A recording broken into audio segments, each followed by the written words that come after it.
so much. I love you so much. I love you so much. I love you so much. Hello, all you positive heads out there. Thanks for tuning your beautiful brainwaves into another episode of the Positive Head Podcast, where we are firmly convinced that creating success and happiness is rooted in understanding the ultimate nature of reality and the fact that as human beings, we are all immensely powerful fractals of the one and only source consciousness, which creates and animates all things. Now, of course, understanding this powerful truth is one thing. Applying this incredibly empowering wisdom to everyday life? Well, that's another, which is exactly why we provide you with a fresh serving of soul food for thought 5 days a week to help constantly remind you of what matters most. You are it. And I'm your host, Brandon Beecham. I'm the reflection and extension of you who will be here each Wednesday interviewing a different consciousness changemaker. And on the other 4 weekdays, leading the way to ensure that your perspective is consistently expanded, your vibration is constantly elevated, and your heart is overflowing and full. Also, this episode of the Positive Head Podcast is being brought to you thanks to the support of Gaia. If you're not familiar, Gaia is the go-to source for streaming consciousness content online, and you can sign up for your first month for only 99 cents at gaia.com/positivehead. That's spelled GAIA.com/positivehead. Check it out.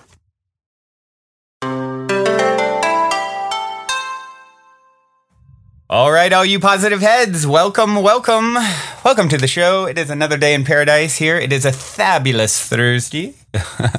As I record, Michael is here with me. Michael Rostowski, my good friend. Michael, fabulous is my fabulous Thursday word that I made up a while back, and I'm sticking to it. Fabulous Thursday? Fabulous. Oh, fabulous. like powwow? Yeah, like my powwow. See, I say probably a lot of people hear powwow, but I actually write it out P-A-L, right? Because I'm so clever.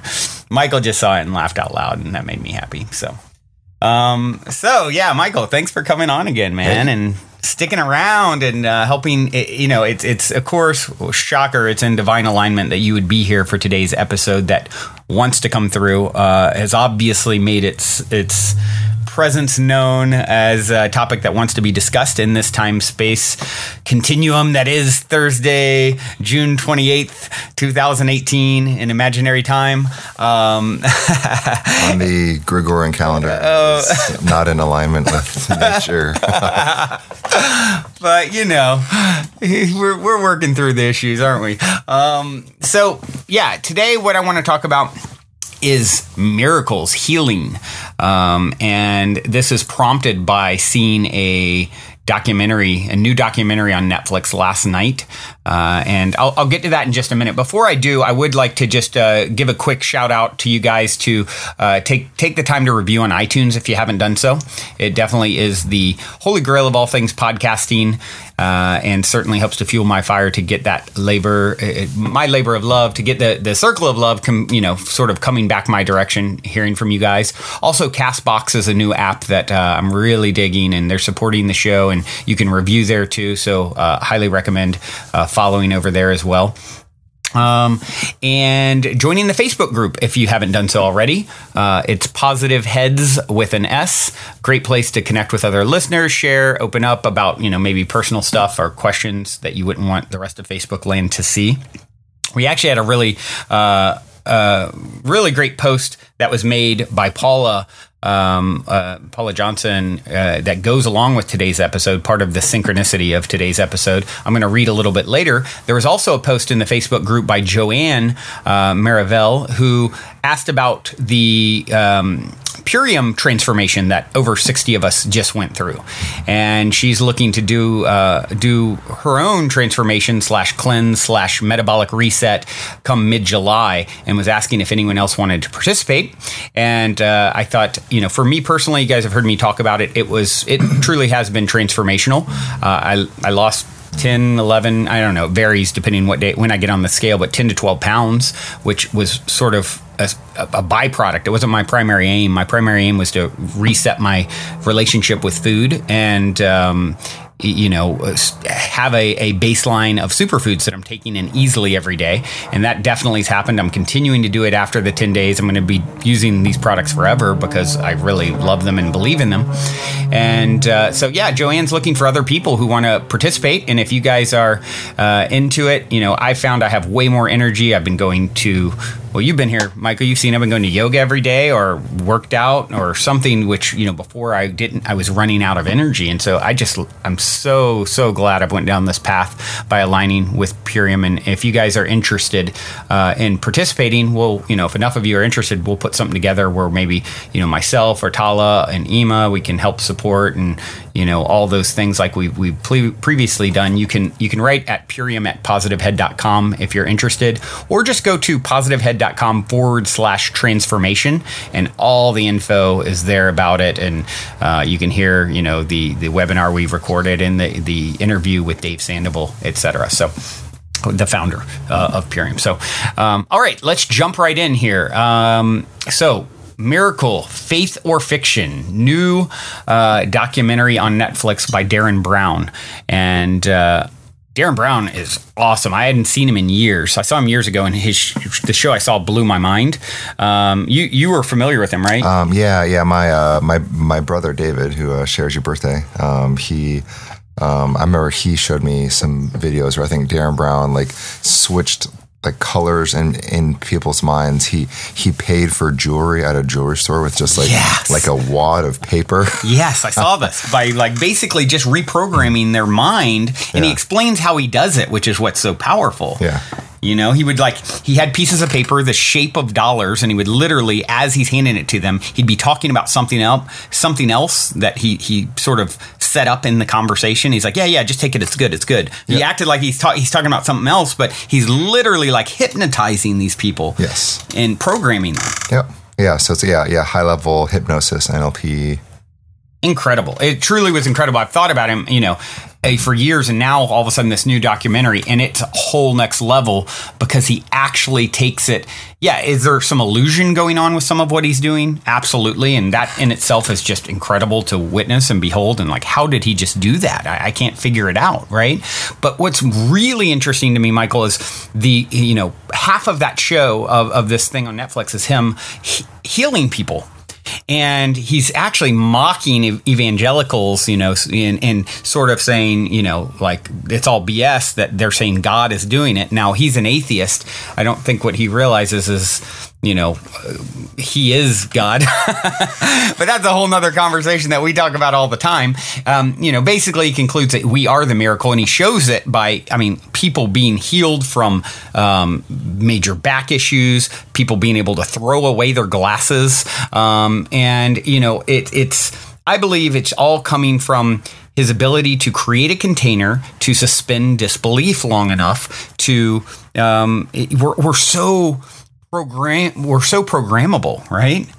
And so I saw this and I was just absolutely blown away. And I was I'm so glad this is being shown in the media on Netflix. Now I know millions of people will see it, and it shows that, you basically have the power, and it's everything that I've ever believed about, this sort of thing. But it sort of instills it even further when you see him healing like dozens of people in a mocking way of, the traditional way you've seen it, at evangelical churches and whatnot. It's amazing. Yeah, it's so amazing that we're talking about faith healing and energy healing. I actually have this book called The Energy Cure. It's one of the only books that I'm traveling with right now on the road. And it's this professor who's a professor of sociology who he received a hands-on healing in his early 20s, and he's a skeptic. He's a PhD. He's a scientist. So he began this 35-year inquiry, which led him to be one of the leading researchers into energy medicine. And I just kind of I've been skimming through it a bit, but there's just all these stories in here, and I've experienced these through me, which has been really cool. And maybe I'll share some of these stories. Yes, please. But yeah, in my direct experience, energy healing and the term faith healing, I never use that term because to me it has a religious connotation or something? Yeah, sort of a felt sense of like hokiness. It's like Darren's making fun of his whole performance, essentially. It's like, the power of Christ compels you. Be healed! Jesus came down. Glory to the Lord. It's funny. I was actually at a really dear friend's house last night, and not to go too much into backstory, but so the first time that I recognized I had the ability to heal with energy, which like to me now in my metaphysical context of reality, energy is God, is love, is just the consciousness. It's all the same. It's like the process of life itself. And with our consciousness, more and more are learning how to direct that energy for good. So the first time this ever happened, I was at a conference, at like a business conference, and there was one of the guys that was in the School for Men, which is a community and a program that I run for men. And we were actually on like a LSD journey at the time, because I was journeying with L a lot back in 2015. And he said, I've had this shoulder injury for like 6 months. And for some reason I was like, you know what, let me try something. And I just held my hand out. And I just imagined that I was shooting love like from my heart into his shoulder. It was just one of those, like, I didn't even think. I was like, let me try something. And I put my hand out, and I just like imagined like love coming straight from my heart. And I'm clairsentient, which means I can feel like other people's emotions like in their bodies. I can feel it in my body. I can, I don't see things. I'm not clairvoyant. I don't see angels and spirits. I'm not clairaudient. I would say I'm more clairaudient. Like cool. So like you hear voices. From time, I'll get like a message. I'll get like downloads of information. Sort of my. But it's in like an audio format. Well, I mean, maybe I wouldn't technically be clairaudient, because it's not like I technically hear a voice. I mean, I hear a voice in my head, but it sounds like my voice, Brandon, it is me, it is the Lord. I'm watching you. So I don't know. I don't know what I am. I'm something weird. I just did it, and I felt like the knot that was in his shoulder just like like it just completely dissolved, and both of us were like, holy shit. And since then I've been experimenting. Like, it's been probably like a 2-year process, and I've been doing a lot of it in private, just with like my like really close friends who I love and I trust a lot.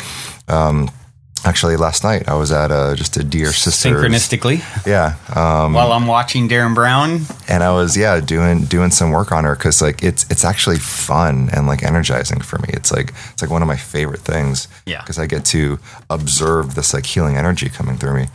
But I mean, since then I have done all sorts of things. Like I've pulled energies from people. I can just kind of like reach in, pull it out.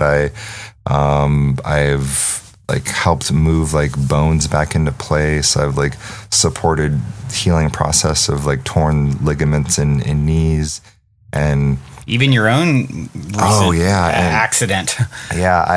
This is going to be, I'm not sure how I'm going to share this with the world, but I was in Bali. I was living there for like the past 2 months. I just got back to the States, and I had the most traumatic physical injury of my life by far. I was on my scooter and I clipped another scooter, went face first into the ground, like really ripped up like the whole bottom part of my face. I had stitches. I had 3 sets of stitches. Like, you looked rough in the picture you posted. Like, damn. Ow. Oh, I don't even think. Did I show you like the gory pictures with like the pus? And I saw a gory picture. I'm not sure if I've seen the pinnacle, but with like all the like So So like day 0, it was May 20th. My face was all bloody, By May 23rd, it was like super pussy, like, I mean, really gross, like kind of like horror movie stuff. By May 25th, 5 days out, it was healing very quickly. I think 8 days out, it was like almost healed. And then 11 days out, it was just like, it's like you could barely see it. And when it happened, I actually wrote this on Facebook. I was like, you know, I am committed to a miraculous recovery, because I've used like my mind over matter in so many things to build businesses and to create like friendships with like incredible people, and to like just like have my way with reality. For good, though. It's like I'm on Team White Magic, not Black Magic. Team White Magic. For the sake of all beings, all the time.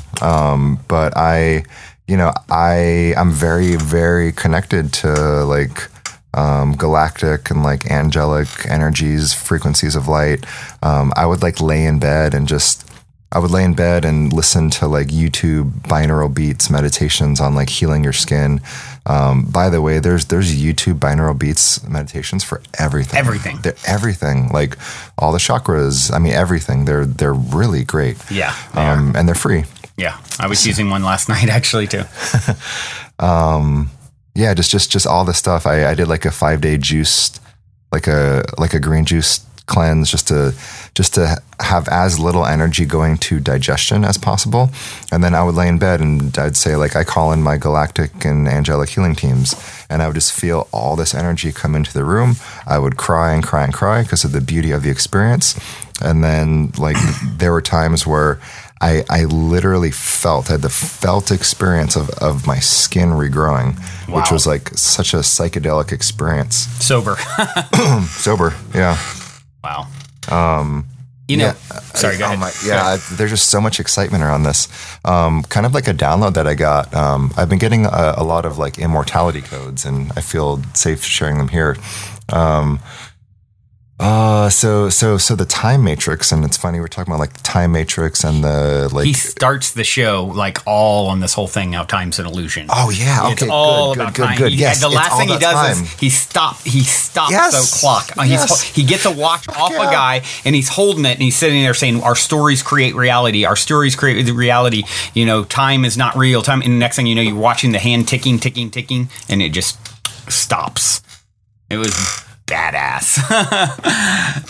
Oh wow. Okay, so I don't know if I've shared this with like just a couple friends, because there's so many like sacred truths that I pick up in the like mad scientist laboratory of my personal experience of life. But kind of like a download I got is when I heal someone, and it's not me like Michael Rostowski healing, it's just me allowing God to move through me. But something that I do sometimes is like, I imagine how long it would take for that injury to heal. Let's say it's a month, and I just collapse time. Bam. And I just go, and it's kind of like, and I just like bring it all to the present moment, and I just like drop it in like that.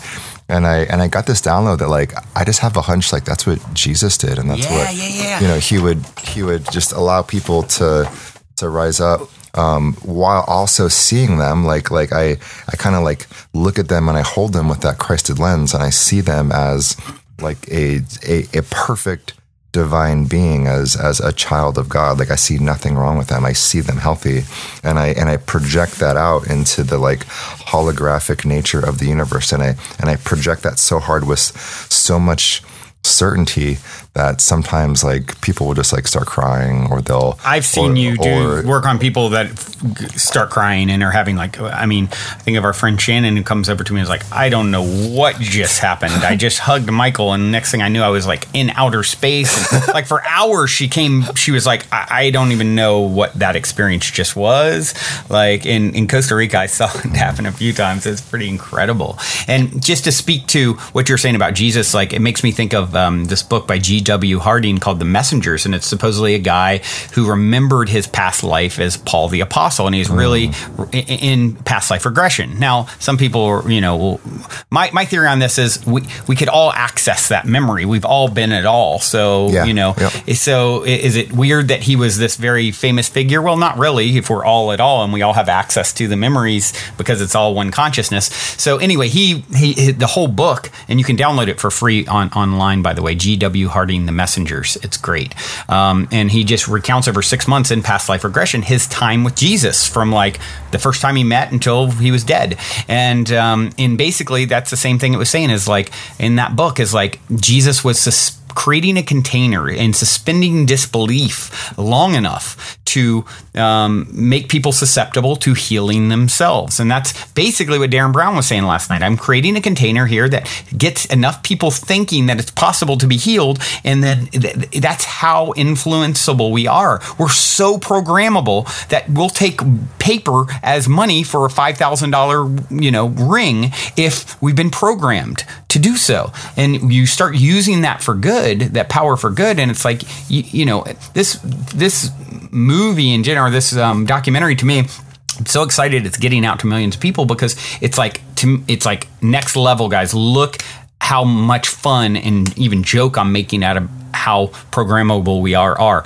Let's use this for good. What we were playing small, I've dabbled with creating my reality a lot, obviously, on the show, and created some really incredible things and synchronicities and things. And it's like, really, I'm still playing small compared to what I can do. I mean, it's like the sky is the limit, as Bashar calls it. These are all containers, these ritual kind of things, like you're doing, Michael. They're permission slips.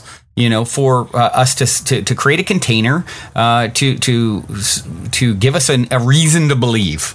And then, once you've done that, now you've entered into the vibration where miracles do indeed exist. It's how the next level of expression of humanity is meant to live. I heard it said a long time ago. The next great art form is going to be the art of manifestation, and I love that. Like, count me, sign me up. I am a manifesting artist. Please, yes, and thank you. Yeah. My art form are human beings, and some people their medium. I mean, not even human beings. Like my medium is the world. Like I truly see all of reality as my blank canvas, where I can just through my intention, through my words, through my actions, I can beautify this blank canvas that is, planet Earth. That's like the primary, canvas that I create art around, and some of it is through working one-on-one with clients in my coaching practice. Some of it's from writing, so some of it's from like even just like my body and taking good care of it. Some of it's just like showing up as a good friend. But I'm always in this process of like creating as much like beauty and harmony and wonder and awe everywhere I go.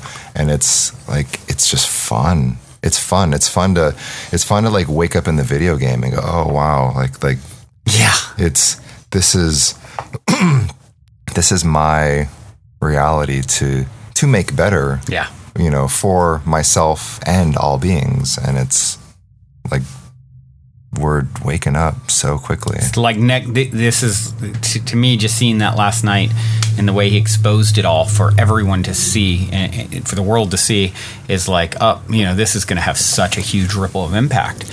And it puts a huge exclamation point on all the things we talk about on the show. Like, you do create your reality even more than what you've thought previously.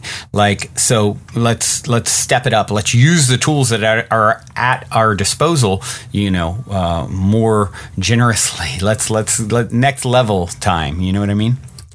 Yeah, I'm actually thinking about, like, I shared this in my talk at Envision as a vulnerability as a path to enlightenment. Like, I just play, like I play with my friends, and that's where all of the gifts have come. And there was one where I was with my former partner and we're laying in bed, and I was like, you know what? babe, I'm gonna try and shoot a flavor into your mouth. You told me this with once. with my fingertips and just shoot the energy in there, because like I've done that with like kind of like sexual energy tantra play. I read an autobiography of a yogi that there was this guru who could like create smells with his consciousness, like Wow. like he would create like It's all so malleable. rose or frankincense. So I was like, yeah, I'm just gonna try this, and then I did it, and it worked, and then.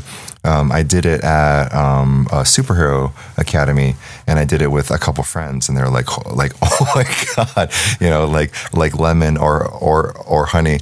And then this is one of my favorite stories ever. And then I tried it with Charles Eisenstein, who's like, Oh, you kind of was he skeptical to it? well, no. Charles is such a no. Charles is incredible. he's so open. He's one of the greatest minds on the planet. I have so much respect for him.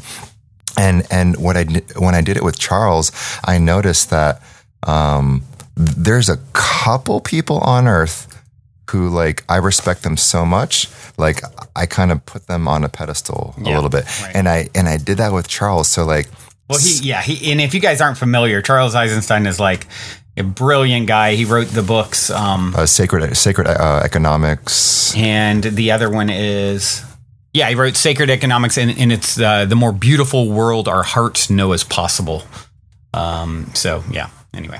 Yeah, and I tried to do it with Charles, and like, and it didn't work because my nervousness like blocked the energy. And I told Charles, I was like, oh man, bro, like I think I like respect you so much. Like I kind of created like a little separation between us. Yeah. And then Charles was like, this happens all the time. and we had this big laugh. It was me, Charles, and Daniel Raphael. And then afterwards, me and Daniel were like rolling on the ground. He's like, you just tried to shoot a flavor into Charles Eisenstein's mouth. we're like, oh my God, how is this our life? I was like one of the greatest thinkers on the planet right now. So good. Who I respect. I was trying to like shoot fucking chocolate energy. Hey, it's practice, not perfect, right? It's like yoga practice, not yoga perfect. You're still getting your flavor shooting, your flavor shooting chops. Yeah, you're still getting your flavor shooting chops down. Maybe you should shoot pork chops in his mouth. Pork chops, I don't know. But yeah, just the thing that I really want to like share is just play. Like all of it has been play with like very, very grounded, spiritually grounded, loving people who like I felt a similar resonance with, and a lot of them have like psychic abilities or like healing gifts, or they're just kind of like entrepreneurs who play in the same space, and like and what allows this to happen is zero skepticism in the field, because the skepticism will actually block the healing. Right. Yeah, it's all about creating the container to get into the vibrational pool, if you will, for these things to work. Right, and if you're playing in that pool, then they're going to work, and if you're not, then they won't. Yep. And that's why it's not some exact science or any of those things. It's all about the same way you can look at a very hardcore like the double slit experiment, how consciousness affects the particles. It's the same sort of thing. Your consciousness that's present is affecting what is or isn't possible. It's why I've had so many incredible experiences of like transformational festivals. We create containers where magic is possible, and all these magical things unfold. So yeah, same kind of thing. And what was great is, of course, these shows so often are writing themselves. I mean, while I'm watching Darren Brown and having this incredible, realization, like, wow, this is going to trickle out to so many people, and it also is really driving the nail in, so to speak, on my own realization that I can do so much more with the art of manifestation. Paula Johnson on the Positive Heads Facebook group, who is amazing and is always contributing incredible stuff, sat down and wrote us all a bedtime story, which is very synchronistic. And of course, at this same time, you're even though you're staying at my house currently, this week, you were somewhere else doing actual healing work on someone else. So, the synchronicities are an amazing part of this. But I mean, this is probably exactly as I was doing it too. It was it was 11 hours ago. So it was definitely last night. So. Right. So I'm going to go ahead and read it. It's a little bit lengthy, but you've heard me read a lot. So not too long. It should take probably 5 minutes or so. And Paula wrote, sat down and wrote us all a bedtime story. Some mice are in a maze-like cage that is a supernatural illusion. Walls around them appear solid, and their turns this way and that are dictated by some push-button reward setups at every turn. They walk along the path, they feel a hunger, and they see a spot up ahead with a button to push and a treat to retrieve to temporarily satisfy them. They then immediately look up ahead and keep walking until they see the next button in the distance. Following this path brings them back to the beginning and running back through over and over again. But the mice are never aware of this. In fact, they've forgotten the purpose of the whole setup. What happens when one day some of these mice, for any variety of reasons, pass by the treat button? Maybe even just because they've been doing it the longest and are experimenting with their reality. Well, for one thing, they notice other passageways the others aren't noticing and discover new areas of the maze. And they enjoy this because, hey, it's different. The buttons are still here, there, and everywhere, though. So now that they've discovered this, they're satisfied for a while and can go back to finding the treats in the new part of the maze. Quick pause. This is me talking about how I've dabbled and then go back to not creating magic, right? Okay, continuing. But now their curiosity has been ignited, and the knowledge that passing the treats by led to new discoveries is still there. So, in their own ways, for their own reasons, they still explore this by passing the treats to see what happens, varying from one mouse to another as far as how much and how often they do or don't take the treats. At some critical point, when a mouse has abstained for long enough, the push button stations change. The button is still there, but not only is there sometimes no treat, there is also sometimes an electric shock for touching the button. What is a mouse to do? The mouse keeps exploring. Fortunately, this opens up the maze a lot, and some of the places are really cool to find, far beyond the original experience of the maze. The experience alone is actually bringing the mouse back to a level of satisfaction it would have had in the past with partaking of the treats, but the mouse misses the ritual. It felt like control. If you're ever hungry, just keep following the path for treats. Now the mouse can't do that. The mouse has no control. Maybe the mouse should keep hitting the buttons. Surely one still offers a treat.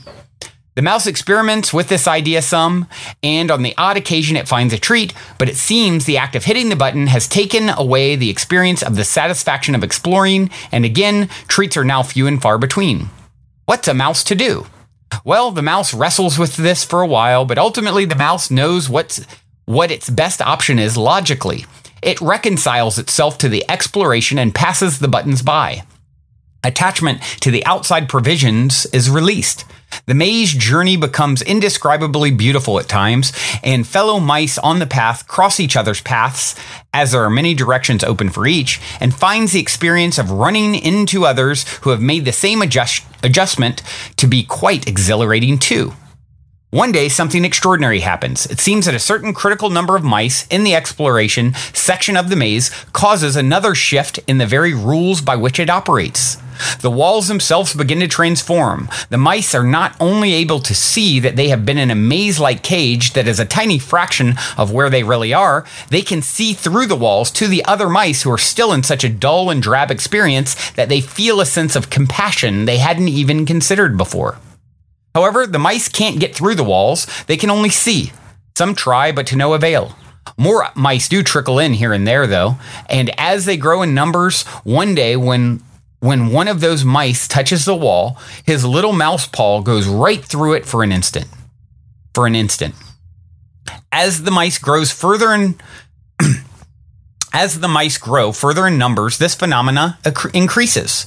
So each time a new mouse shows up, the mice are naturally excited and even grateful. When they see the mice still working their way through the early part of the maze, it's like witnessing a miracle beginning, in silent anticipation of the possibilities that each journeying mouse brings forth. Not all the mice need make it to this part of the maze. That is evident now. The walls are on the threshold of a complete evaporation. Each mouse holds the same potential to create the tipping point. Each mouse who's already made it this far is equally valuable just for being where they are. When the walls vanish, as they soon will, it means a new world for all. And in the meantime, this section of the maze is quite beautiful after all, isn't it? Wow. How perfect is that to go along with what we're talking about here? So divine. Man, that'd be a beautiful children's book. Yeah, really, totally would. That's an incredible parable metaphor. Yeah. Yeah, and interestingly enough, Paula is, very active. She's my friend at this point in the Facebook group, and has been through a lot, losing children, and coming out the other side and teaching others, and I just see her continuing to expand into this next greatest and greatest version of herself as her own walls sort of dissolve, and it's pretty epic. And then it's followed up by another friend, Melissa Gaudet, talking about, she posted in the group a few hours, like 7 hours ago, when you're experiencing any type of internal or external pain or imbalance, meditate with this for an hour. It cleared my sinuses. It will heal your body from the inside out. It is incredibly powerful and peaceful. It'll bring you back to joy. Just wanted to share. And it's a YouTube healing video. And she's saying, after having a runny nose and sneezing for almost a week, using nasal spray, taking fruit, drinking orange juice, water like crazy, the first video makes your brain dance and feel at ease with wind chimes. It's a true positive head. It's transformed me internally so much in one listen. I plan on listening to it every day for a very long time. So just to go along with what you were saying earlier in binaural beats or whatever, these are permission slips. She nothing was working for her, and then she listens to this permission slip and reprograms her thinking about it and suspends disbelief long enough, and voila, healed. Yeah, and that makes me think of just how like the 432 hertz is right there. There's like 440 hertz, which is like the standard. I'm not an expert in this because I'm not a musician, but like 432 hertz is actually like a harmonic resonance, and if you do a little research of like 432 versus 440, all of the music that's played, like it's not in a harmonic resonance. Right. Like all of the music on the radio, when you listen to it, like it messes up your like energy field, and like you don't feel. Yeah. There's been a lot of talk on this, and obviously there's people like Brian who've been on the show who are sound healer, they can speak all about this, and he probably has in one of the episodes where he's been on, how we're now understanding the importance of how, where is this, what is the hertz of this particular track, and what is it doing to the body? And you can actually see, what do they call it? Somatics, where they take sound and play different things, and you'll actually, it will turn the sand into like sacred geometry or dissonant or whatever based off of, the frequency of what's being played. It's really fascinating. Basically what it comes down to is everything is energy. You are energy, you are consciousness, and you are so much more you are Mighty Mouse. You are that mouse that's just learning to get its powers and its cape, and I couldn't be more pleased to take the ride with you all as I get my own cape, and it is a blessing and honor. And Michael, anything you want to add before we wrap up for today? Like you're Mighty Mouse, and even if you've been doing healing work, or if you've been like a high level magician for years, don't get it twisted, and don't let your like ego, don't create this like spiritual ego or like enlightened shadow, or be like, I'm the most powerful sorcerer, because like that's when you'll get fucked. And like seriously, the pride comes before a crash, and I definitely spent some time in that space. Like I think it's sort of a rite of passage. Getting the sort of Messiah complex, and I definitely dealt with some of that. Yeah, like I thought I was Jesus Christ. I had two different visions. Where, you too? Okay, did you have a time? All of my best friends were like, me too. Okay, everyone I know. Because we all are. We all are all the one, and so you you start Yes. tapping into the realization that you're the one, and then you get it twisted into your ego version of yourself being the one, and it's like it takes a while to sort that one out. It's like, and it's so cute too. It's like we're all so cute. Totally. But yeah, I just feel like sharing that because there's it can really create some like really kind of just like dangerous situations, some like abusive power stuff, just like things that like you just don't want to be cleaning up because we're all going to live a really long time. That's something that I share a lot with like friends and clients. It's like, hey, like we're going to live a long time, so just like play the long game. Yeah. Always like with your relationships, with like how you show up, just recognize, it's like in 20 years from now, in 50 years from now, in 100 years from now, because like life extension technology is getting better and better.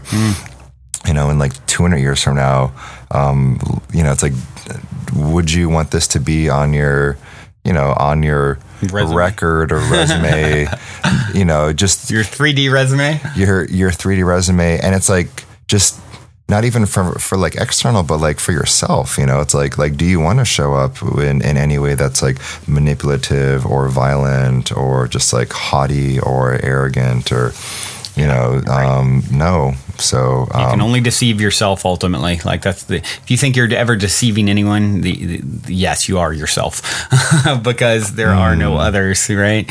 And, just to kind of add to that, it's, the very end of the Darren Brown thing, he stops the clock, stops the stopwatch. And I used that. I was already in this heightened state. This container had been created. I was like, disbelief is suspended. And I'm like, okay, I know he's going to stop the clock. I'm going to use that as my signal to stop my own aging process. And I've already had like, people always like, we are like, wow, you look so great. And, I've given this so much energy to, I've written a book that's on the shelf that I haven't put out called The Fountain of You, all about how, once you understand the ultimate nature of reality and look at what's happening in science, you understand that how science and spirituality are merging to birth us into the age of timelessness is like the subtitle of it.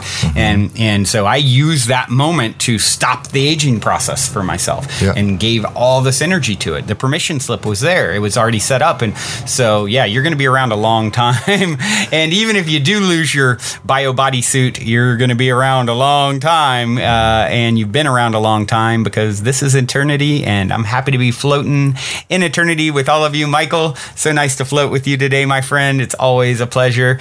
We do have a track that from an artist that we both love and actually just saw live together. Yeah, we were just there a couple weeks ago. You want to cue it up? This is Fia. Fia's album, Legacy of Light. It's like one of my favorite albums right now. Amazing. I've shared it with all my friends. She is just a beautiful, beautiful, brilliant soul. And this is, I believe, the first track from Legacy of Light. And it's called Light Codes. If you haven't heard this album, I couldn't recommend it enough. And I don't recommend a lot of stuff because I only recommend the best. And I highly, highly, highly recommend this album. It's musical medicine. I mean, she's obviously like a channel. She's channeling this music. She's here to help aid the awakening through, I wrote a song a long time ago called Music is the Medium. One of my favorite books, Return of the Bird Tribes, talks about how there will be artists that come back at this time that have codes in the music that's meant to trigger and unlock and awaken. And I know for me, music unlocks things in me like nothing else, and feelings and energy. And so actually perfect that this conversation kind of went here because the song is Light Codes. And just to make sure you guys can find her, it's FIA, Fia. And hope you guys enjoy being unlocked with the light codes as you move into the next greatest and grandest version of yourselves.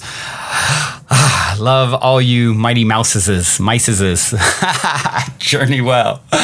Till next time. See you guys. Love you. Thank you. Also, if you're craving more consciousness elevating content, be sure to check out Gaia, which is my personal go-to source for streaming consciousness content on the web, where you can stream an incredible 7,000 plus exclusive videos covering 5,000 years of wisdom. As you all hear me constantly say, it's a daily conscious effort to maintain an elevated vibration. And if you're looking to journey deep down the rabbit hole to do so, then Gaia is the best place I know of to do it, period. And you can sign up for your first month for only 99 cents at gaia.com/positivehead. That's spelled GAIA.com/positive head. Check it out.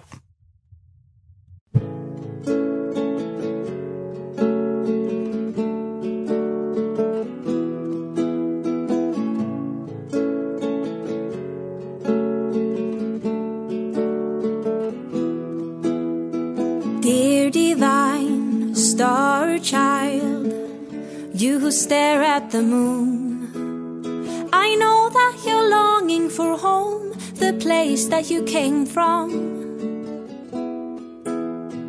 Life on earth in this body, a brave and beautiful choice. You have everything you need, just remember to breathe. The codes of light you carry inside anchor a new way of life. Heart-centered being, awareness and seeing. You are out on the leading edge. Rise up tall, use your voice, straighten the crown on your head.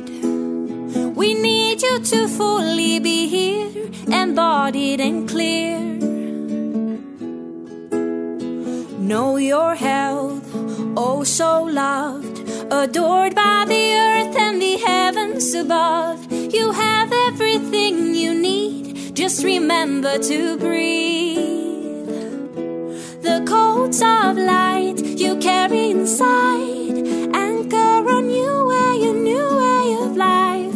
Heart-centered being, awareness and seeing. You are out on the leading edge.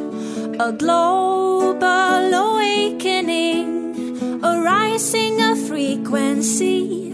These are intense and thrilling times.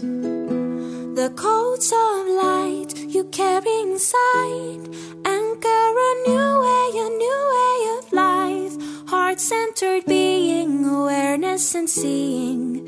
You are out on the leading edge. The codes of light you carry inside anchor a new way of life. Heart-centered being, awareness and seeing. You are out on the leading edge. Codes of light you carry inside anchor a new way of life. Heart-centered being, awareness and seeing. You are out on the leading